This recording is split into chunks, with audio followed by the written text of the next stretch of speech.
Josh, we got to hurry up because Erik's got dinner to get to. So this may be the shortest blue collar Bitcoin episode of all time. Is what There's I'm no thinking. telling what kind of meat it could be either. I mean, he's in Africa. Is it zebra? Is it wildebeest? Is it some feral hog?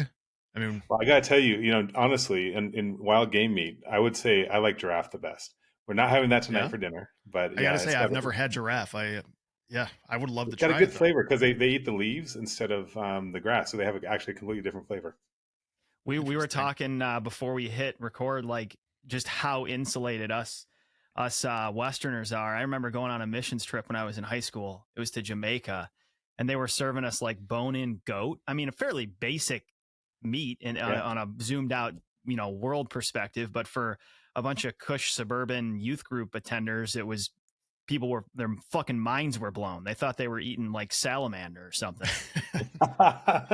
Yeah, wait till they try like rancid elephant or something like that. That'll actually mess them up. Yeah. Well, I mean, folks, you've already put together, he may not look it or sound it, but we do have our first African on the Blue Collar Bitcoin podcast. Erik, it's a pleasure to have you. We've been looking forward to this one. We were saying we're going to cover some things we don't often cover that are really important for a lot of people to zoom out of their insulated situation, get out underneath the covers and realize that there's a lot more going on in the world than often meets the eye if you're a privileged individual and you're kind of on the frontier of a lot of stuff. Before we get into that though, give us a little background. Introduce yourself to our audience. Who are you? Yeah, Josh, Dan, thanks for having me on here. Really appreciate it. I was telling you earlier, I listened to this podcast the first time almost a year ago. And so it's a real pleasure to be on with the guys who I've been listening to as personalities for a little while. So yeah, I don't sound very much like I came from Africa. I grew up here in Sudan and Kenya. My parents were missionary linguists in South Sudan. War got bad. We moved to Kenya. Graduated high school from here, went back to the U.S. for university, did a stint in the Marines, and then back to university, finished up a degree, bounced back to Africa and started building tech businesses. So I've been in the tech business world here for a little while, building up the different communities in Kenya and East Africa around tech, and then building my own companies in that same time. And so, yeah, I've been pretty fortunate because I think, I came to the US just as the internet was becoming a thing in the early 90s. And I was able to take a lot of the learnings from building stuff in the US and being a part of that into Kenya and really kind of explore new tech companies in Africa just as it started to boom too. What would you say? So I'm thinking about myself. If I grew up in Africa, what was the thing that really stood out to you, or what did you notice about the U.S. the first time you came here, having grown up in Africa? What was majorly different? Just explore that a little bit. The culture shock, right? So when I was a little kid, we first went to the U.S. when I was, I want to say, 6 years old, and my folks, my mom's side of the family had orchards in Central Valley, California, and so I remember, I don't remember this, of course. My mom tells it. It's like, as I looked around, I was like, well, where are all the Black people? And I just had never been in a world where I was a majority person, right? And so it was just as a little kid, kids don't have no filter, right? And so it was just like, why, what's going on here? But then later in life, like I came back to the U.S. for university, and I'd never been in a supermarket that had so much food. I mean, I couldn't believe that there was just like 20, 30 types of bread. There's one type of bread, there's one type of milk, and you hope it's on the shelf. Like that's the world I'd grown up in here. Because my folks also lived when I was in high school, I went to boarding school in Kenya. And because there was no schools for me to go to in Khartoum in Sudan, which is actually the last couple of weeks has been literally blowing up again. But there was, Sharia law, and there was curfews, and you had queues for diesel or petrol for your trucks, and queues for bread, queues for flour, queues for milk, like, lines for everything. Like if you heard there was something there, you had to rush and get it. And so for me to come to the States and just find so much everywhere was always was just a real culture shock for me. It It sounds very similar to a lot of people that come from the Soviet Union. It's kind of a similar idea. Yeah, it's interesting. And we got just a bit of a taste of that during the COVID scare here, where you walk to a store and there's like, holy shit, I've never seen shelves empty before in the US. But yeah, we've never experienced anything like you're describing. Yeah. It's a first reminder, like we completely take for granted the abundance that we're used to here. And, I think of two examples in my life, like about your situation coming over here. The first is that I went to a college where there were a lot of missionary kids, MKs, as we call them. Where were you at? Wheaton College, west of Chicago. Yeah, I know Wheaton very well. And a lot of them, I mean, like I would say maybe something in the vicinity of like 5% of my graduating class was missionary kids. And so they look like Westerners. They sound like Westerners. Their parents maybe grew up here in the United States, but they've spent their entire life in the Middle East or in Africa or in Eastern Europe or something. Yep. And it's interesting to watch their progression of just how mind blown they are by being in the city of Chicago, just the resources, the food, the social norms. And that's got to be a weird thing to navigate because nobody's expecting it. Back to what I said a second ago, you look and you sound like an American, but you're very much not. It's not in your veins. Yeah, you just get a different worldview, right? Yeah, 100%. What do you most dislike about the United States? Like, what's the first thing that comes to mind for you of like, man, I love how Africans do this, and I don't like how Americans do this? It's kind of counterintuitive, but like, I don't like all the rules. Like there's so much safety consciousness and I know you're firefighters, so safety is actually important to you. Yeah, but we get annoyed as hell with it too, Eric. I mean, people are scared of their own shadow here in the United States. People call us for some of the stuff you wouldn't believe. Some of the give me your best story. Come on, give me your best story on that. Well, what was coming to mind initially was like when someone hears their fire alarm chirping and they call 911 because they can't figure out that it's just a low battery. That one's pretty annoying. But I mean, people are just so safety conscious. It's overboard, man. My best story is a guy that tried to steal jewelry from Kohl's. He shoved the jewelry up his asshole. And then he was in so much... Wait, how do I not know this story? He was in so much discomfort that he called 911. So he executed a heist, shoved jewelry up his butthole, and then said, fuck, I need a fireman to come help me. Dan, don't tell me you've never shoved anything up your ass to hide it from somebody. Come on. I want 5 firemen to come help me out with this situation. It was just, hey, man, we'll get you in a position of comfort. We'll take you to the ER and get the police involved here. But yeah, there's did he get to keep it? That's a great question. I bet Cole's just said, you know what? You know what? You can have that. That's good. Super discount for you. Yeah. Yeah. Oh my God. That is not what I expected to hear. That's amazing. Yeah, we see some wild stuff, Eric. Yeah. Let's hear more about your entrepreneurial journey, your tech journey, and maybe we can parlay that into Gridless. Tee off here on sort of your progression. Yeah. So, kind of been in the software. I was in the software space early on. As we know, my parents were missionaries, but they were linguists specifically. So not your normal type of missionary. That they basically work on learning a language, creating an alphabet for it, and then eventually translating that into the books of the Bible. And it's something that takes 15 or 20 years. It's a long haul kind of job. And because of that, in the 80s and 90s, of course, but definitely in the 80s even, they started to get computers to help them with this work. It could help speed up and then save things in a way that they could never do it before. So that meant as a young kid, I also would have access to my dad's computer when he wasn't using it, and I would just try to get on and play different games as you do. And so I was just familiar with computers. I was I just understood that as you were finding internet porn. Go on. Well, we didn't have internet yet, so I mean, there's that. So I had the computer, and so it wasn't until I came to the U.S. I was actually in college, and a guy had this modem and was doing that wah, wah kind of thing, and and he was loaded a page. And this is 1993, and my jaw was just like, "Are you kidding me? Like, what is this?" And so I started just kind of, learning about the internet at that point, and parlaying what I knew from just playing games on computers and trying to backdoor things into like, okay, well, you can write this little script and that little script. But I didn't think of it as anything to do with business or my life. It was just something to do. And eventually I got into business.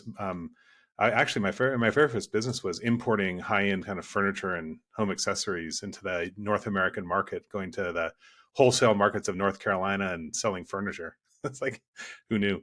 That didn't work out very well because after 9/11, the shipping took a lot longer, logistics, and I learned valuable lessons on what cash flow actually meant. And then I was like, oh, what else do I know? And it was like, well, I can build websites and I can do that kind of thing. And so got into the building websites that then got into building applications. And the next thing I know, we're building, like, one of the biggest applications we built was this software for crowdsourcing crisis information during the post-election violence in Kenya. It's called Ushahidi. It's used around the world now, like I think 200 countries, 200,000 deployments. Every crisis and disaster you can think of is used for. And what happened was that became so big that it really raised awareness of that really good software could be built in Kenya, could be built in Africa, and used anywhere in the world. So it wasn't just a place where software went to; it was a place that could export it as well. That there's actually software engineers and web designers on the ground that can build things. Right.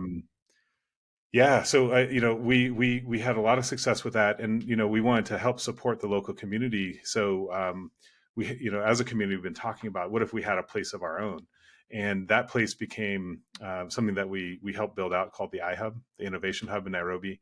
It grew to this 4th-floor building with 17,000 members, had a research arm, a supercomputer cluster that famously we thought about doing Bitcoin mining on in 2011, but we never did. And that's like the biggest mistake of my life. Expensive, very expensive. Oh my gosh. And so it's everyone's such got a version of that story though, 2011, 2011, you thought about doing that? Yeah. Holy shit. I mean, you hear a lot of near misses in like 2013, but that is a devastating near miss in 2011. Wow. Sorry to rub that in, but that's early. You don't want to run the numbers on it. You want to know even the best part of this? Yeah, you definitely don't. So the supercomputer cluster we built, like we built it.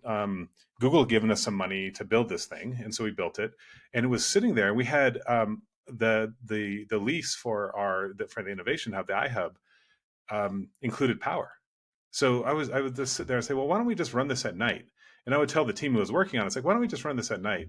And in my world, I didn't really believe in Bitcoin at that point. I knew about it, but I wasn't thinking about it like at all. And I was like, it would tell a good story. It'd be like in Kenya, they're mining Bitcoin.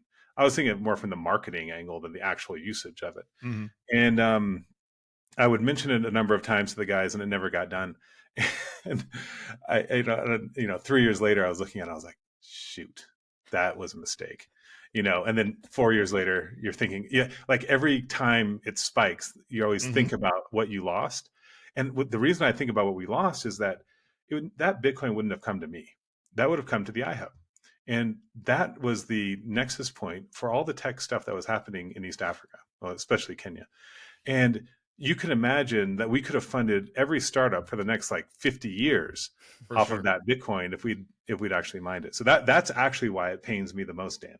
Yeah. It's not quite as painful as the guy who, I mean, you've heard of the guy who lost a laptop with a hard drive in a landfill with like, what was it? Hundreds of thousands of Bitcoin on it or something. Oh God. I don't know. It was a massive amount, but at least you didn't already have it and lose it. I feel like that is the one thing that could be worse, Yeah, that's definitely worse. Like, or the guy who, Stefan, who's lost his hardware password So he's got one more try or two more tries before he loses like $200 million Oh man, that Oh with my the would God. suck. Bitcoin. I just got my heart rate just went up. There is a Yeah. lesson there in your journey though. And I think I remember you referencing when you were on with Peter, like it took several tries of Bitcoin just throwing it in your face for you to realize that you really needed to pay attention to it. If you're listening and you're on the fence, don't say shoot again, as Erik just said. Like don't sit around knowing that this thing has massive potential, thinking that whatever, I'm just gonna wait it out and then it's gonna skyrocket again. Like make the choice now. If you think it's got utility, if you think it's got value, stop sitting around, grow a pair of balls, at least take a hedge position and get started and get involved, because a lot of people, it takes a few tries to get it right. And that's kind of your story. Yeah, it is. And it's like, and what it is, it's sure, I think it comes easier with conviction when you've actually done the homework on it. Mm, And I hadn't actually done the homework yet. And Right. that's why each time it came up, I was like, okay, I'll do this other thing instead. Right. And so it's worth going down the rabbit hole a little bit so that you have some conviction to spend that time or money on the thing that gets you closer to Bitcoin. yeah. Can you give us a little bit of an outline about what the energy grid and electricity situation looks like in rural Africa?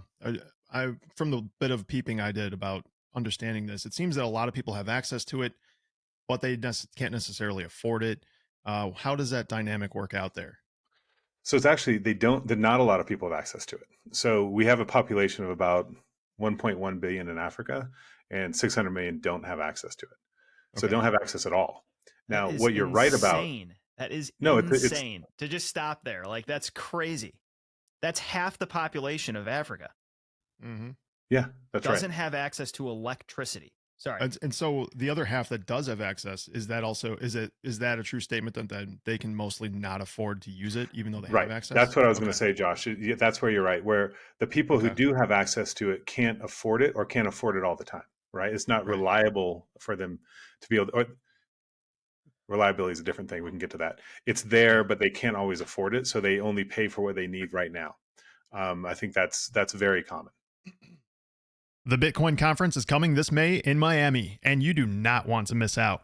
Dan and I will be there. This 3-day event is the ultimate destination for anyone looking to stay ahead of the curve and work in the industry. Industry Day tickets are available for those who want to network with like-minded professionals and learn from the top experts in the field. For those who want the ultimate VIP experience, the Whale Pass is the way to go. With exclusive access to private events and top-level speakers, you'll get the inside scoop on the latest trends and insights in the industry. So why wait? Get your tickets now and join us at the Bitcoin conference in Miami, where the future of finance is being shaped today. Use code BCB23 to get 10% off tickets, and we will see you in Miami. So okay, so let's talk about what it looks like to not have access to electricity, because you've spent a lot of your life and you currently spend a lot of your time in these rural areas. Like explain for a Westerner what it looks like to not have electricity. I know that's a broad and basic question, but I think it's an important picture to paint. Yeah. So just last week we were upgrading our site in Malawi, very rural, remote Malawi, and when the sun goes down, it is very dark. You are in a very remote part of the world. There is not a lot of ambient light around, and if you do not have power, then your world gets smaller rather quickly. Um, Security becomes more of an issue. As well. Like it's, if you're trying to study, well, you're now on maybe a paraffin lamp, and you now have the knock on effect of maybe bad health in the future, your lungs, because of all the smoke, either that or charcoal for cooking. So all of these things actually add up. And you're sitting in this space that doesn't have, if you don't have power, you're just with a paraffin lamp and a charcoal cooker. That's what you have. Okay. And if you do have power, you maybe still can't afford very much, but you know what doesn't take much energy? An LED light bulb. So you have an LED light bulb. That's the very first thing. The next thing you get is a way to charge your phone, because everybody does try and get a phone if they can afford one, right? So that's the next thing you get. And then after that, things really open up because you then buy a maybe a TV or a refrigerator to now cool and keep your food longer. You if you're wealthy enough to be able to really afford it, you'll might buy a hot plate that you can cook things on instead of using charcoal. That's what actually happens in the village.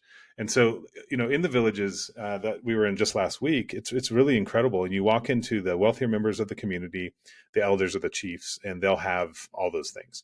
You walk into the next door neighbor's house, and they might have one of those things. And so your ability to make to move forward in the world is directly related to your access to energy. And it's so hard for us to understand, whether I'm sitting here in Nairobi where I have, decent power. I won't say great power, but decent power and decent internet. You're sitting in the US and you have always on power. And if it goes off, it's a thing, right? Yeah. The difference in worlds between that, the chasm between those two worlds is so vast that we do not actually appreciate the opportunities that we get because we have them. Yeah. Oh man, this is such a basic theme to round back to here about just the limitations to inclusion, economic inclusion, upward mobility in society and in the world. For someone that just doesn't even have access to the grid, something that we just completely take for granted. So the average one of these individuals, they do have a smartphone where they're charging it somewhere so the people that don't have electricity generally don't have smartphones, or is there kind of like limited electricity use, some smartphone use? Yeah. So it's okay. So my business before this, wait, I didn't tell you about this, was in connectivity. So for 10 years, I built a company called BRCK that we rolled out internet connectivity across rural and urban Africa. So slums and rural communities. So I know quite a bit about connectivity in Africa. Yeah. So what you'll see is in most countries, you'll say like, well, 60% at most, you'll say 60% of the population has access to connectivity, right? And that means they might have a smartphone. Now, that's in your best countries. That's your Kenyas, your maybe South Africa's, places like that. In the rest of the countries in Africa, you'll say maybe 30 to 40% might have smartphones. So those people have access. If they can afford the internet and there's internet near them, then they could get online, right? But there's very few who are doing that. Ends up being, long story short, is 20% of the population in any country can probably be online. So that means that they want a smartphone, but they have the data turned off most of the time, and they're using it as either a media device or just a normal phone. The rest of the people just have dumb phones, Okay. your normal non-smartphone. See, this is an example of like my lens being limiting because I just view a phone as a smartphone. Like even the distinction between dumb phone and smartphone isn't even in my vocabulary, which is why I just said, but basically it was just meaning phone when I said smartphone. And you're like, no, there's a huge difference. I guess let's go on this tangent real quick. Do people have any, like, what's the Bitcoin access like on a dumb phone? Are there workarounds and applications that can be used? There are now, so what I've been harping on about, and I've actually gotten, the Bitcoin community in Kenya to get behind this, is we're actually testing all the on and off ramps into buying Bitcoin on all the different tools that there are available in the country that anybody could get access to. And right now, that it is shockingly hard to be able to buy and sell Bitcoin as just an ordinary person, even if you have a smartphone. Right? It's not easy. There's gates to the access of Bitcoin. Now, the one really great innovation, I still think it's maybe the most innovative thing that happened in Bitcoin last year. It doesn't catch most people's attention because it's low tech, is what KG and his team did with Machunkura. Machunkura is he's out of South Africa, and they basically built for the dumb phone, right? You use the USSD codes, the star number hash kind of thing, to send lightning between dumb phones. So you don't need internet access to do that. So it's how do you send lightning to each other? So that's possible in, like, I think it's 8, maybe 9 countries now across Africa. Fantastic. I mean, KG's smart. He's actually, you should talk to him. He's a great guy. And that's valuable. But if you can't buy the Bitcoin and you can't off ramp it into your own local currency, you got a problem. Yeah, you do. you you really do. Um, okay, let's Here's a go ahead, Josh. I've got an interesting angle on this. So I'm thinking about this. The two problems that Africa has primarily are, as far in this scope of this, is power generation and connectivity to the internet. Um, so Bitcoin, I know we're going to bridge into this now, talk about Gridless and about what you guys are doing. This is a way to kind of bootstrap power generation and give it something to, it's all like subsidizing with a free market thing, which is Bitcoin. It's going to subsidize a lot of these grids. And then I'm also thinking about how this can work in conjunction with Starlink, Elon Musk's worldwide internet. So, I mean, you're covering power generation, how to get these grids up and running. And then on the other side, now you've got access to the internet and even the most remote place in Africa or anywhere in the world. It's going to be interesting to watch these two things coalesce and help Africa in a major Yeah. way. Have you guys started messing around with Starlink or used it in Africa at all? Or Yeah, anyone you we know? just turned on our first unit in Malawi last week. So where did I put it up? Maybe on Twitter. And so, yeah, we deployed it and it's working like a charm there. We have another unit that's going to be turned on here in Kenya pretty soon. Um, but yeah, it's good. It gives us some redundancy. So we have both the mobile like 4G LTE connection, and we also have Starlink now. So we have some redundancy because all right, problem. I can't remember who I was telling this, but we had a problem in Malawi in that we had put a relay on one of the power poles, and up there we had to put a solar panel and a battery so it could run 24/7. Well, somebody came by and they cut down the power pole and stole the battery, and we're like, well, damn. Okay, and so but we were still, our miners were still running, and we just weren't making any we weren't making any Bitcoin, and that was frustrating. It took a few days to get it all fixed up and everything, and added security so we didn't have that happen again. But we needed redundancy in the signal, and so we have that now. We have it on site. It's very easy to set up and run. And we're fortunate because because of my last business, we really already know the Starlink team, and so we were able to get some earlier access to be some testers for them. So we provide them feedback on what it's like, the user experience and everything. And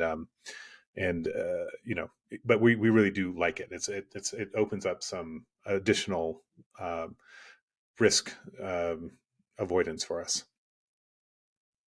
Yeah, I was going to say there's something interesting though. There's like the worlds that we're talking about where with power and connectivity, it's like what we have to remember is that for the rest of the world, that's normal, right? 21st century economies have both of those things, and they don't think about them because everything else is built on top of that. Like that's the foundation. So what we're actually talking about when we're saying we're building this, we're pushing the edge of electricity in Africa. We're pushing it out further to the edges, and we're bringing in connectivity to those locations. What we're really doing is we're bringing those same communities. Sometimes they're really off grid. They're so far off in the mountains or so far off in the hills that they're not even close to a tarmac road, right? They're dirt roads and everything, but they all of a sudden are brought into a space where they can be at par with their counterparts anywhere else in the world.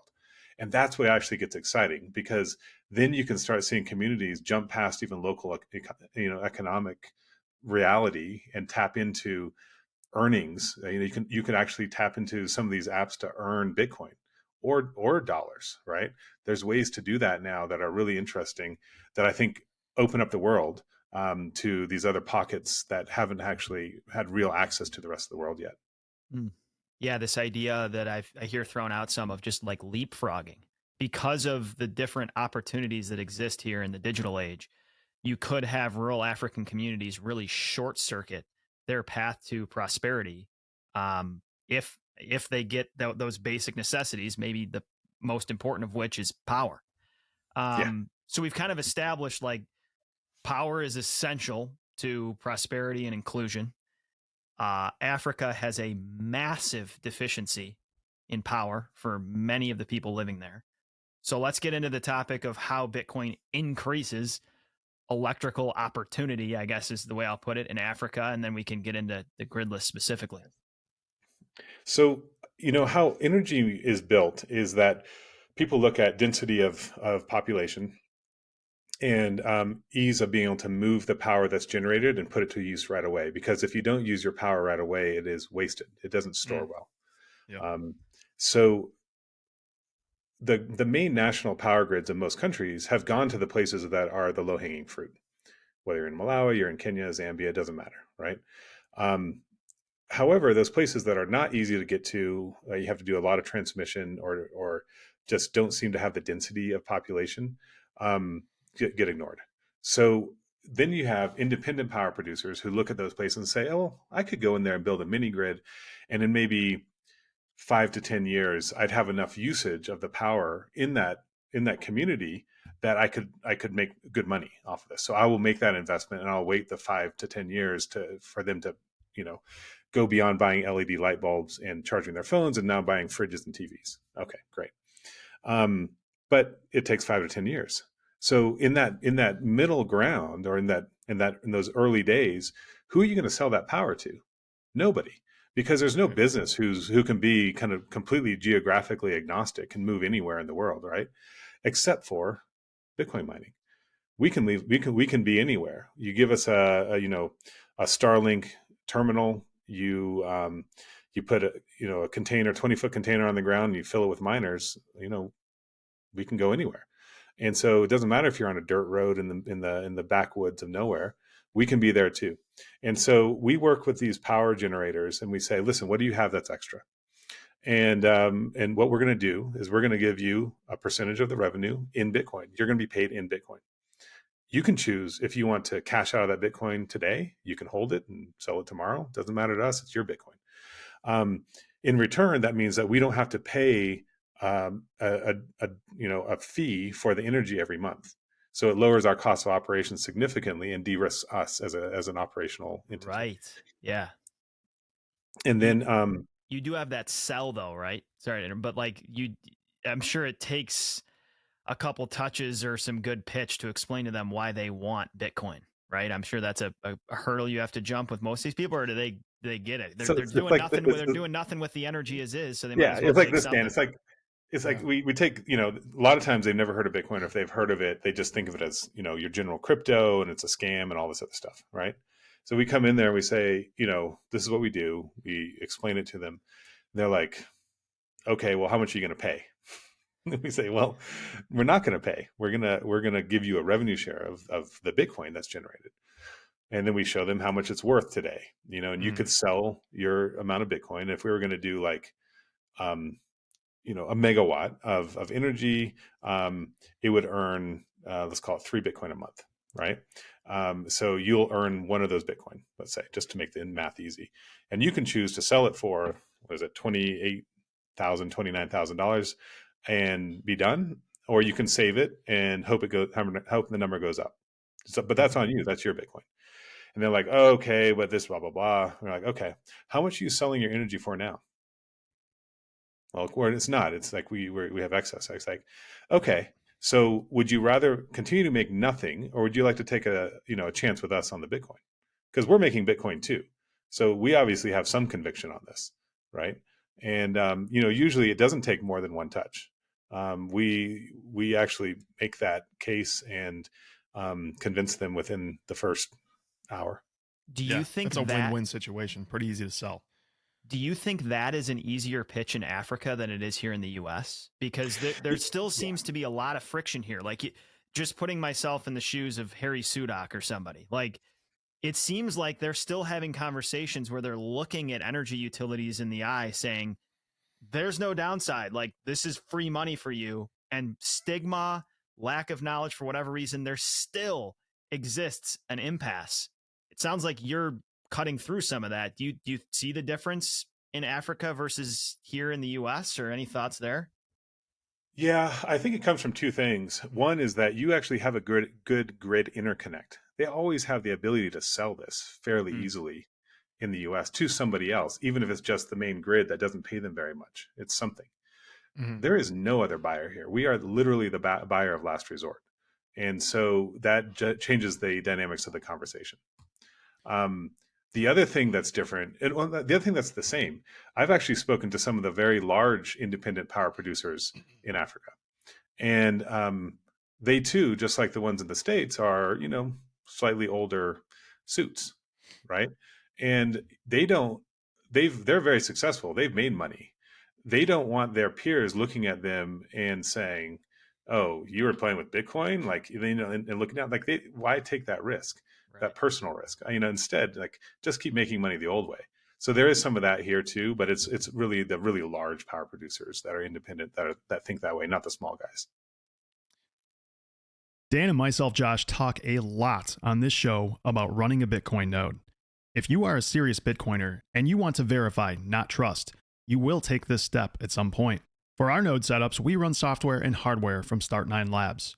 This setup enables us to run a reliable and secure Bitcoin node, but then, if we so choose, experiment and graduate way beyond that towards many different areas of sovereign computing. You can download Embassy OS for free and install it on your own hardware, or you can buy one of Start9's plug-and-play devices. We highly recommend these devices.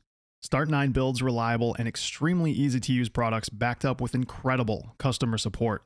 Run a Bitcoin node, run a Lightning node, run a NOSTR relay. Take control of your photos, messages, passwords, pictures, and data, all on one device. Embassy OS operating system is the distribution platform open source software has been waiting for. Visit start9.com.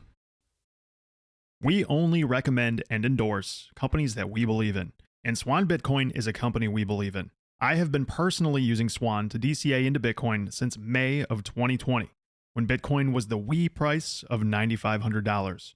Swan's interface and on-ramp is incredibly simple and user-friendly. With Swan, you can dollar cost average daily, weekly, or monthly, or conduct a smash instant buy whenever you want. Withdrawals to cold storage are completely free and can be totally automated, truly set and forget. Swan wants you to hold your Bitcoin keys, and support is one click or phone call away if you need help during this process. Buying Bitcoin is just the tip of the iceberg. Swan also has a Bitcoin IRA product, business and nonprofit offerings, resources for financial advisors, private services for high net worth clients, and phenomenal educational materials. Visit swan.com for more information. And at swan.com/fire, you can learn about and receive Swan Premium for 1 year. The majority of these power producers that you guys are in talks with or dealing with, how are they producing the power? Is it hydroelectric? Is it solar? Especially more off the grid, further into the middle of nowhere. What is the primary method that they're producing power with? So we've primarily worked with hydro. That's because we get 24/7 on it.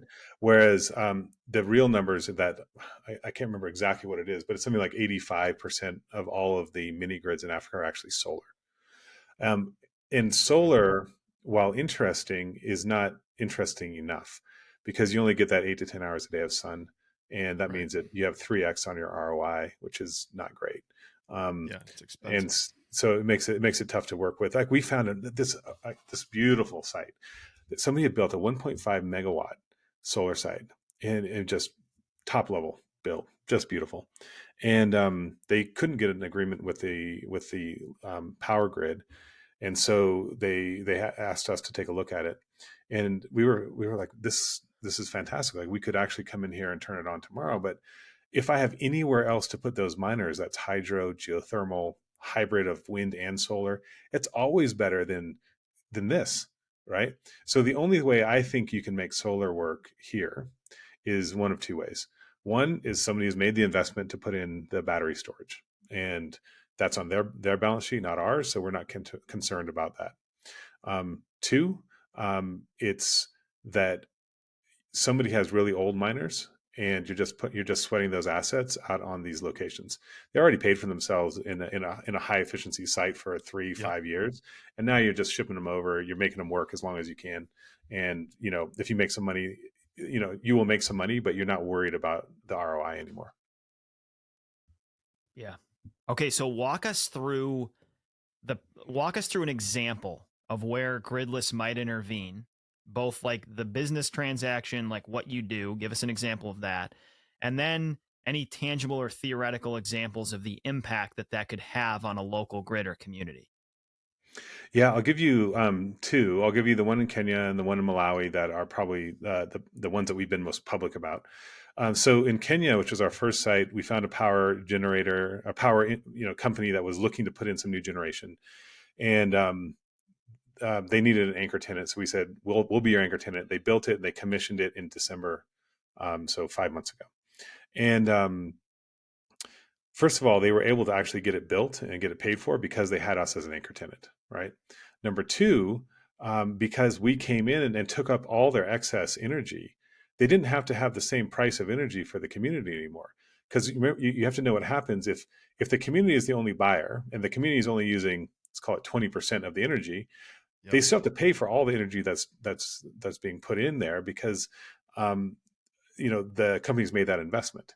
So when we come in, it decreases the cost of power for the other business off takers as well as community. So it can be fairly significant. It can be a fairly good drop in price depending on the situation. Now, we don't directly control that. That's the power generator, our partner, who does all that and makes those decisions. But we're working with a really great one. They're very well connected in the community, and so it had immediate impact on just lowering the price of power for ordinary people. The other one was in Malawi, where they'd been around for about 8 years, built this really great little mini grid powerhouses and sites. It was well done, but just didn't have like the sustainability because they didn't have an industrial off taker like ourselves. They just had the community. So they couldn't even afford to buy the next 200 meters to turn on the next 200 families who wanted power. Right. There was actually 800 families who wanted power, but they couldn't even find the next 200 meters to deploy. So when we came in, we signed up, they were able to buy those meters, and that was in January. And by the time I was there last week, 3.5 months later, 200 more families have been connected to power. And the other thing that had happened was one of their power generators at they have 3 powerhouses, 50 kilowatts, 50 kilowatts, and 150 kilowatts.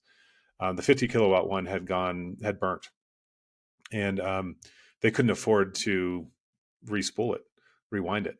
So, but with us on as their business customer, they now could afford to rewind that, and they were able to turn on another 50 kilowatts of power. And so you can immediately see the impact on the businesses that we work with, and then the downstream effects of that to the local community. So when you guys have these miners set up on these grids, do you have an agreement where you guys will stand down if the community is drawing an X amount of power and they need to turn off the miners in order to in order to provide that power? Is that something that you guys do as well? Yeah, I mean, I'm fortunate to work with very smart other people on the team. So Philip is our CFO/CTO, so he does all the hard work, and he built out this real-time demand leveling system. So it's automated, and as soon as a community needs more power, we just turn off miners. We don't actually watch it; it just happens on its own. Cool. So we built out we built the software for it, and we realized we need to have even more sensitivity. So we built out a battery buffer between us and the power generation. So we're even more sensitive to it. So within just milliseconds, we now can turn off miners as people turn on their cookers, or a maize mill turns on the maize milling machine. It automatically buffers itself. Now, this is important for the power generator too, so especially in hydro. So in hydro, what you have is if you have an excess amount of power, so you don't burn out your generator, you have what's called a dump load. And oftentimes that's just a generator that dumps it into heat in some way. It could just be into a metal enclosure, or it could be into a big vat of like a massive barrel of water, and it just dissipates the heat that way. So what happens is sometimes you'll see, on a 300 kilowatt site, 50 kilowatts of dump load. That's just complete waste, right? So when we come in there with a real-time demand leveling system, they now can take that dump load and turn it down to maybe 5 kilowatts, 10 kilowatts. And we take up the rest of it because we can spool up machines just as much as we can spool them down. Yeah. I mean, what we're hitting at here, to go back to the basics, is just, why is the grid deficient in Africa? The answer is that if we're thinking this through basic capitalistic lens, there's a lack of economic incentive to expand the grid. Okay. And then here comes this, fake internet money, buyer of last resort. And what you're articulating and what you're doing is that you're saying, here comes something that can compress your ROI, that can allow things to expand quicker with a stable buyer of last resort, be sustainable, basically incentivize these projects to be economically viable. And I guess we have two choices in the scheme of how do we electrify Africa? Do we want to do so with a free market, organic economic incentive, that being Bitcoin, or do we want to do it with an artificial centralized incentive that's failed decade after decade after decade? And it's just marvelous to see this thing working its way out through natural, realistic, capitalistic incentives. It's a beautiful thing to hear and watch. It's also cool from, I mean, even in the first world, like we're all watching the mainstream media basically slam Bitcoin for being dirty, for being polluting, for taking up all this energy. And, they're insinuating that it's taking energy otherwise people would have used in X, Y, or Z way, right?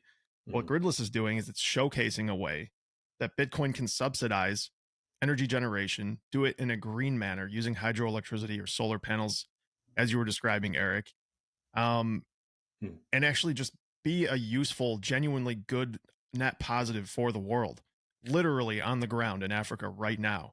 It's doing all of these things as we speak, in direct contradiction to the mainstream narrative that everyone wants to propagate in politics in the US right now. And nothing else can. I was just going to say nothing else can do this, Erik. I'm sure this is a question you get, like, why can't we plug something else in? What else accomplishes this? Like, it needs to be a monetary protocol with value that runs on proof of work to accomplish this. Is this a conversation you have to have and explain? And I guess, what's your short soundbite on why Bitcoin's really the only thing that can do this? It's the only thing that can do it because people have tried every other thing in Africa to make mini grids be sustainable, and they haven't worked. In fact, one of our investors is a group called Factory out of Colorado, fantastic group. And, they've been funding energy mini grid stuff in Africa for like a decade. They're great. And there were some people on their own investment committee that were like, well, just get into this Bitcoin thing, like everybody's like, like hedging on it because they don't want to be the guys who act like they actually believe Bitcoin is a thing. Right. And so, Morgan, their founder and head of the company, the investment committee, he stands up and says, you know what? We've tried everything else for a decade and it hasn't worked. Why don't we try this? Right. And you know what? We've only been operating on this for, less than a year, but it works. And you don't have to ask me, ask the power generation partners. Look at their own investment committees and see how happy they are that they're actually sustainable as a business for the first time ever. You use the word mini grid in Africa, everybody gets like these kind of cringe look on their face, like, no, we can't do mini grids because they don't work. They don't work. So I think there's a main takeaway here, which is like, if you want to actually push the edge of electrification in Africa, you have to use mini grids. If you're going to use mini grids, you have to have a way that they can be sustainable. The only business that can make them be sustainable is Bitcoin mining. Okay, so I'll answer that question. Now, how do you finance these things? This is actually the thing that I've just learned more recently. Let's say it's my last 6 months of education, is that for mini grids to get financed, you want to know how weird and archaic this system is? So that mini grid goes out there, the guy who wants to create the power generation that would eventually become a mini grid, he goes out there and he finds a location, the right population density, blah, blah, blah. He comes out, it takes him a year or two. Then he goes and tries to find funding for it. Nobody who has money will put money investment into this because he knows it won't be profitable, right? And his numbers are all fantasy numbers, right? So he instead takes it to concessionary funders, which is, your foundations, your foreign direct investments, like, your DFIs and things like that. And your World Banks, your African Development Banks, these groups. And they give you concessionary funding to build this, knowing that you won't make enough money. They're going to just kind of backstop you for a little while. That takes another 5 years. So you might have a guy out here to trying to build a mini grid power site, and it takes him 4 to 7 years before he gets any money to actually build the thing. So I actually, as I was looking at this, Philip and I were looking at the numbers, and we're like, hold on a second. If you just marry up Bitcoin mining and energy development, and you just fund that as a package, you could get your return on investment in 7 years, probably less, right? Depends where the pricing and difficulty adjustment is and everything, right? But like less than 7 years. And then you have energy that's virtually free, right? Because you've paid back your investment. There's a new way to think about investing in Bitcoin. There's a new way to think about investing in energy in Africa, and Bitcoin mining is what opens that opportunity up. But here's the killer on me. It's like, so for where we work, you talk about the politics of it, and everybody kind of bad mouthing Bitcoin mining as a large energy user. That's a value. That's a benefit, actually. So we have to stop thinking about that as a negative thing. But the other thing we have to stop thinking about is like, sure, like because we use renewable energy, that's what's available around us. It makes the most sense. But we're just like, there's no real award for being like the tallest midget at the morality Olympics, right? Like the truth is, like, any type of energy can be put to use on this, and it should, right? Like I don't want to sound like we're better than everybody else because we use renewables. We use renewables because it makes sense. Right. Exactly. And that's why Bitcoin miners are using renewables generally. They don't, not because they're good moral. They're not the tallest midget at the morality, market. They're just simply doing what makes economic sense. Josh One thing just that you hinted said at the that I fact want that to there's a touch on midget really quick. market. I don't know. We may have to cut that. The midget market? Where's that at, dude? Just selling midgets somewhere in the world? I'm sure somebody is. I mean, somebody had to get those guys on the Wolf of Wall Street, right? They didn't just show up. They're for sale somewhere, yeah. The 7-year payback period you're talking about, Eric, is interesting because I mean, I'm certainly not as somebody who's deep in these markets, but I have to imagine that building a public utility, the payback period is probably very long in general. Like if you're building, even in the US, right, you're going to build a grid. I don't think there's a company out there that is going, what's a realistic payback time for our investment here? Our capital investment is going to be about 5 to 7 years. Like there's no way. It's way too expensive. And that's just showcasing how good of a subsidizing characteristics Bitcoin has for this type of business case. It's amazing. And Josh, like it's not only a long time frame, it's also a risky proposition to begin with. Hey, you're going to get paid back in fucking 7 years, and we're not sure if it's going to work out. Who in their right mind wants to do that, right? And then here comes this new thing that just fixes the problem. Well, prior to that, what were they, even if they were magic numbers on a spreadsheet that they knew probably wouldn't get paid back? Do you know roughly what their schedule for potentially getting paid back without Bitcoin mining was? Was it 20 to 25 longer? years. Okay. 20 to 25 years. What a massive difference. Well, huge difference. No, it's absolutely, it completely changes the game. And so that's actually one of the things I'll be speaking about in Miami and places like that, is like, actually, there's a new way to think about this. And as Gridless, we might take more of a position in helping to figure out how to finance that. So that'll be the next stage of Gridless, I think, is figuring that out. But for Gridless right now, it's just about, hey, our 0 to 1 is getting to 10 Bitcoin a month, right? We're small. We're working with little, mini grids, getting enough miners deployed for that. We've got a bucket load of miners coming in. I'm really excited about in about 3 weeks, starting to deploy those into new countries. That's the main bread and butter of what we do. And, but I think the bigger opportunity, and the reason why this is such a big opportunity, for geeks on mining, why you should be paying attention, I think it's a race to zero. And what does that mean if you're a Bitcoin miner? Well, I think as a Bitcoin miner, you should be thinking about, how do I own equity in energy? Because that then gives me a zero position on mining too. So I can stay mining while everybody else capitulates. Yep. Wow. Or more reason why energy utilities are probably going to be jumping into the Bitcoin mining space. And no, I 100% believe so. I don't know what the time range on that is, 5-10 years, but I think there's going to be a bloodbath after the next halvening. And then I think we'll see where the price is and the difficulty is after that. Yeah, difficulty has been accelerating lately. Any idea or thoughts on that?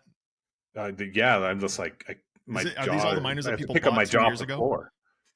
Yeah, I know, right? I mean, where are these things coming from? They must have gotten ordered during the last boom, and now they're finally getting fully delivered. Yeah. Everyone's like, well, fuck it, hook them all up and send it. Yeah, no, I think it is. People are just sending it, and I think it's the mixture of people had already bought these and they're now there.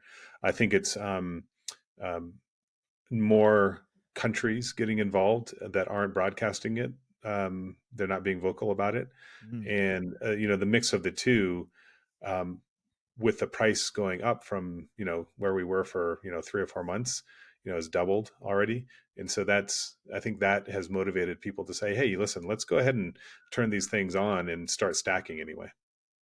I agree with it's a complete conjecture, but when I watch these numbers going through the roof, I do buy the whole everybody ordered, now they're getting them, they're plugging it in, but I think there's some big dogs mining Bitcoin behind the scene. I think there's some nation states involved. That's Dan's working theory that are not telegraphing it. And I think that's part of the reason why it's so inexplicable. Like, it's surprising to look at, but when you're looking at this thing go vertical, I mean, I've been watching it just the last few weeks. Like, what is going on?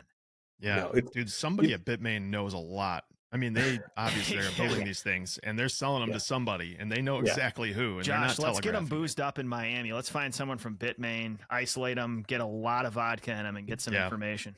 Yeah, we'll just drop some mushrooms in their drink and talk to them. One of the most exciting companies and projects that Josh and myself, Dan, have come across in the last few years is Crowd Health. If you're already familiar with Crowd Health and have interest in checking it out, then use code BLUE for a significant 3-month trial discount. Healthcare is an incredibly confusing, stressful, and cumbersome space to navigate. Crowd Health provides a remarkable and workable alternative to traditional healthcare setups for a fraction of typical premiums. It's essentially the decentralization of healthcare. You can leverage the power of Bitcoin alongside healthcare crowdfunding to put decisions about your health back in your hands. Each member gets access to great healthcare services as well as their own dedicated care advocate that will negotiate your bills and find members the best doctors and hospitals. Go to joincrowdhealth.com to learn more. And if you're interested in the Bitcoin-specific crowdfund, go to joincrowdhealth.com/Bitcoin. BCB listeners can enjoy healthcare freedom with code BLUE to get your first 3 months for a substantial discount at $99 a month. That is code BLUE. Crowd Health is not health insurance, which we feel is a wonderful thing. If you have healthcare needs or concerns, seriously, give Crowd Health a look. The Blue Collar Bitcoin podcast is brought to you by arguably the most legendary company in Bitcoin, CoinKite. They are the producers of the renowned Cold Card, the world's most trusted and secure Bitcoin signing device, built with a plethora of features fit for Bitcoin beginners all the way up to the most advanced of users. This device is a one-stop shop for your Bitcoin custody needs, and something the two of us have trusted for years. CoinKite also manufactures the Block Lock, a gorgeous e-ink digital display art piece sitting in the background of what seems to be every serious Bitcoiner on the planet. Block Lock can be programmed to scroll through key Bitcoin metrics including price, hash rate, next halving date, and much more. Boy, oh boy, will this thing look good in your living room or office. They are also the makers of many other security and fun products for all users, no matter their technical aptitude. Support our show and get a delicious discount on CoinKite products by following our affiliate link on the screen and in the notes, and using code BCB for 5% off the Cold Card. I want to ask you, Eric, about how overbuilt some of these mini grids are, because correct me if I'm wrong, I think maybe you hinted with Peter that everything's overbuilt, especially in the renewable space. And I know there's a ton of stranded energy in hydro, but how overbuilt are these grids you're working on, which obviously then presents an opportunity for you? Well, I would say that most mini grids that we've talked to, I would be surprised if they're over 30% usage. Wow. So 70% is just basically being pumped into the ground on a given day. What usually you'll hear me say is that there's 40 to 60% available. I've never seen less than 40%. That's higher than I thought you were going to say. Holy shit. I mean, thinking about building these things, you've got to consider, I mean, obviously I'm not doing this, but if you're going to put this time and resources into it, you've got to kind of future-proof this thing for a period of time so that you're not, having to go back and build it again. So I can imagine they are massively overbuilt, but it's a surprisingly high number. But that's still, I mean, so the unit economics of building a mini grid are not very good, right? You might spend, the best case scenario is maybe, anyway, it'll range between about $2,000 to $4,000 per kilowatt, which is pretty big. So one of the biggest things you have to solve for is the scale problem and the cost per kilowatt to build it out. So if you're building a 100 kilowatts, multiply 2,000 by that, and you have your number, and like that's your best case scenario. And so you don't want to build small, because the smaller, the more expensive, right? So you actually want to build a little bit bigger because you have better unit economics, and better economies of scale. And so, for our energy partners, we think that what they need to do is actually build bigger. So if you're going to build listen, we think in 5 years the community will need 100 kilowatts. We'll say, well, why don't we come in there with you and let's build 500 kilowatts, and we'll take all the excess, beyond that 100. Well, even eating into whatever is excess for Bitcoin mining, as the community comes on, we turn it off. And because the community will actually always pay more. And if we're equity partners in the energy too, then we're incentivized the same way. Like if we as the energy partner in this whole thing as well make more money from selling to the community, that's good for everybody. Right. Yeah. I mean, you've got two things at work. They both connect. One is we've just covered why these things tend to be so overbuilt, unit economics, planning for the future. But then you consider just the intermittency of renewables themselves. And what you've created is a lot of energy that could be sold somewhere. And like we haven't really messed with any solar yet. We play with it at our office just because we wanted to figure out some of the nuances of it. I'm actually really excited. There's this massive 400 megawatt wind site that was built up in northern Kenya in the northern desert, and it's one of the best wind energy sites in the world. It just blows like crazy all the time, but especially at night. In the daytime, it is some of the best sun in the world. And if you see a cloud, it's going to be a couple days a year. It's pretty good for that kind of energy. And I would love to be able to do something hybrid up there. Right now they just have wind, but if you started to build something out that was solar and wind in that kind of a location, maybe it's in the middle of nowhere. There's nothing up there. That's the kind of place that I think even larger Bitcoin mining could happen. And so with a project like that, just pulling the thread there, you just use the word middle of nowhere. It sounds like it's producing a ton of energy. So they're just running these things for, I'm assuming, years without anyone buying it, right? Before anyone's connected. There's not always great planning to utility scale build outs.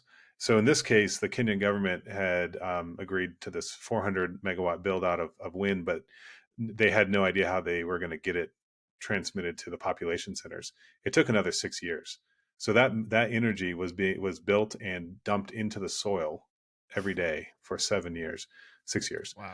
And that was when we had our other aha moment that we didn't do as well, which was to put some Bitcoin mining containers up there in 2013, 2014. And we didn't do it. And because we had just built the other company. And Philip at the time was the one with the idea. And I was like, Philip, we just got funding for this other company. We got to focus, man. Come on, stay in your lane. And if we had built a Bitcoin mining company, we'd probably be in helicopters right now. Yeah. Philip's got to be pissed. Philip, I'm sorry, man. Eric That's just keeps blue balling you. Dumping on him. Dan and I've got the opposite story. We were entertaining the idea of buying, I mean, very small scale, obviously, for the but we for were going to us, buy we're like a couple six, firemen yeah, here, like big six, scale. 6S19s. It was going to cost like 50 grand. We entertained it. And what was it? Mid 2022. Whatever it was the worst possible time we could have ever entertained it. We would have just taken a bath. Absolute murderous. Like they lost like 90% of their value as machines. And now they're almost useless for the amount. I mean, thank God we didn't do it. Yeah. So, I mean, for every story of the missed out, there's also the other story of could have gotten totally fucked. So yeah. Well, I think there's another story here too. Like if we go back to that 400 megawatts, like oftentimes governments build out very large in Africa. I won't speak to the rest of the world, but in Africa, you see, Uganda, Ethiopia. Ethiopia is coming online with literally, I think it's, I'm going to miss the number, but I think it's like 4 gigawatts right now of just hydro, and there's no buyer, right? So there's this opportunity space where large miners can come into these locations and say, hey, listen, let's do a 5-year contract. right? And that Mhm. 5-year contract is valuable for the government because there's somebody who can use it and put it to work right away. And then when they get the grid connected, or when the people in the communities are, in the population centers start using that energy, they can turn them off, right? So it's a shorter term. It's not a 20-year contract; it's a 4 or 5-year contract. That I think is interesting and valuable. What the danger is the governments now are looking around the world and saying, oh, maybe we should put a tax on this. So it's it's not just the U.S. who's looking at putting, like, what is it, 30% tax Yeah. on, Yeah, like, that's what they're Bitcoin talking mining. about. Yeah. There's another country in Africa that has a lot of excess energy that's, saying, oh, well, for the ordinary person, we would charge 2 cents, but for Bitcoin mining, we're going to charge 5. You're like, guys, you know what happens? Bitcoin mining is like pouring water on the ground. It goes to the low water. It goes to the Yep. lowest point. So you're just not going to get them. So, like, this is a very easy logic, question to answer, right? Which is like, if you price above X, you will get nothing. If you price Yeah. below X, you will get everything. What do you want? Right. Yeah. And figuring, like, so there's the greed and misunderstanding that happens at the regulatory level, in the governments, that I think happens everywhere in the world. Speaking of politics, you mentioned there's a ton of energy that's potentially available for Bitcoin miners. I can imagine a lot of these large companies are thinking about this, tossing that around. How much political danger is there, though, in some of these places? Like, so if I'm a large miner, I'm going to put millions of dollars worth of capital in a certain location to, capture this hydroelectric energy. How much danger is there in that this government can just seize my equipment, or it's somehow politically corrupt where somebody is just going to walk in with some AK-47s and say, these are my miners now? How Yeah, not no, it's Captain great. Phillips It's great. inspired at all. So yeah, I mean, and Someone yeah, gonna exactly. Captain Phillips you. Yeah. Yeah, this is, I'm the captain now. So it's a danger, right? Like, you have to think about that. So, like, if you are looking at Ethiopia, you have to be thinking about um, the kind of civil war that's been going on, and you have to add that into your risk profile for that geography. And that therein lies the danger of a government trying to be selfish and or greedy with their power pricing. Is like, you're only being looked at because of the price, because nothing else is in your favor, Mm. right? um, and so there's a danger in that happening. um, I believe in free markets, right? And I think what happens is that, while this is in the short term, here could be 2 to 5 years, which unfortunately is that people who make the decisions in governments around this will learn, and they'll learn because they see what countries are making money because they allow this to happen, and what countries aren't. And for the miners, I think Brandon Quittem, has the best thinking around this, right? Which is Pioneer like, Species article. yeah, We'll pioneer link species. that. Bitcoin miners are pioneers. We go to where the energy is the least expensive, and we do have to work into that equation the de-risking on political, economic, um, and geographic reasons. Mm. Okay. I have we'll pretend like it's our closer, but we often fake with the closer. So theoretically, the closing question: what other Bitcoin projects? It's a two-parter. What other Bitcoin projects are you most excited about in Africa? And if you weren't working on Gridless, what would you be working on? They're the same thing. It's on ramps and off ramps for local fiat into Bitcoin. So there's people who are working on it. The guys at Bitnob in Nigeria they have theirs. Um, you know, the movement of money with Machankura on USSD on dumb phones, I still think, is one of the most brilliant things. I think that there's a new frame on this that it has to be completely decentralized, though, and that's where I get really excited. I meet with some of the, because I'm a software guy too, right? So I sit down with the local engineers who are building on Lightning and building on the Bitcoin core code base and things like that. And we talk about this all the time. And so they're building now, they've started building out frameworks for it. Like, how could you use something like NOSTR, which is a fully decentralized communications network, right? and you take that as well as a decentralized wallet structure for people to be able to actually not be stopped. And the way I explain it to everybody is, we already have one of the most vibrant mobile money systems in the world. It's in Kenya, right? There's like something like 20% of our GDP moves through mobile money every day. It's incredibly huge. So we know how to use mobile phones to move money. This country is one of the biggest in the world at it. What we have is an agent network. And so agents, you go to an agent if you want to cash in or cash out. And that agent, works with the mobile phone company and works with the banks or whoever, right? And so a lot of little dukas, a lot of little shops will be mobile money agents. And the way I think about it, though, is this: anybody who's using and wants to buy or sell Bitcoin, how can you make everybody an agent? So that I could walk up to you, Dan, and say, hey, I've got 500 shillings. Can you give me 500 shillings of Bitcoin? And you could pull out your phone and you could say, yeah, you pull out your phone too. And I give you my QR code and you send me 500 shillings worth of Bitcoin plus whatever fee so you make a little something, right? It's worth your while. And I give you the cash. Like we need a way that we can move analog to digital and digital to digital where everybody is an agent. I think that's one of the most important things that needs to be built. I think the way we think about money and the way we use money in Africa is a little different than what you'd see in the West. And so that solution has to be built here. We did fake you out because I've got one more thing to ask you.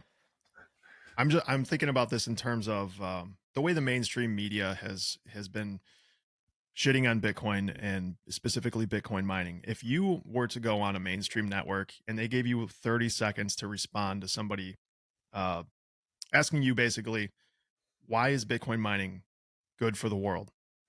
Could you give us your 30-second, this is the best, I know I'm putting you on the spot here, 30 seconds to 1 minute, just like, this is why Bitcoin mining is good for the world and it's a net positive for humanity?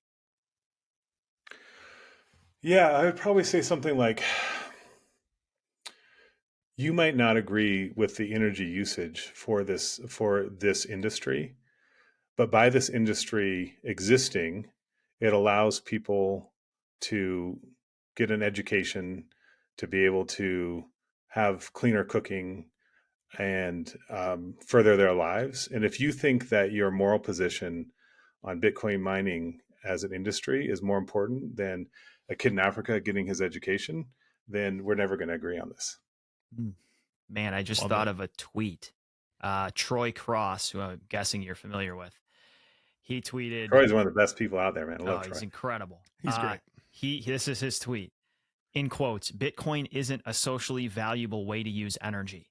He said, the speaker presumes the speaker's authority to determine utility rather than markets, presumes access to banking isn't useful, presumes currency debasement isn't a problem for anyone, presumes financial censorship isn't a problem, and I'm going to add, based on our conversation today, presumes that power and energy access and grid expansion around the world, and particularly in Africa, isn't important.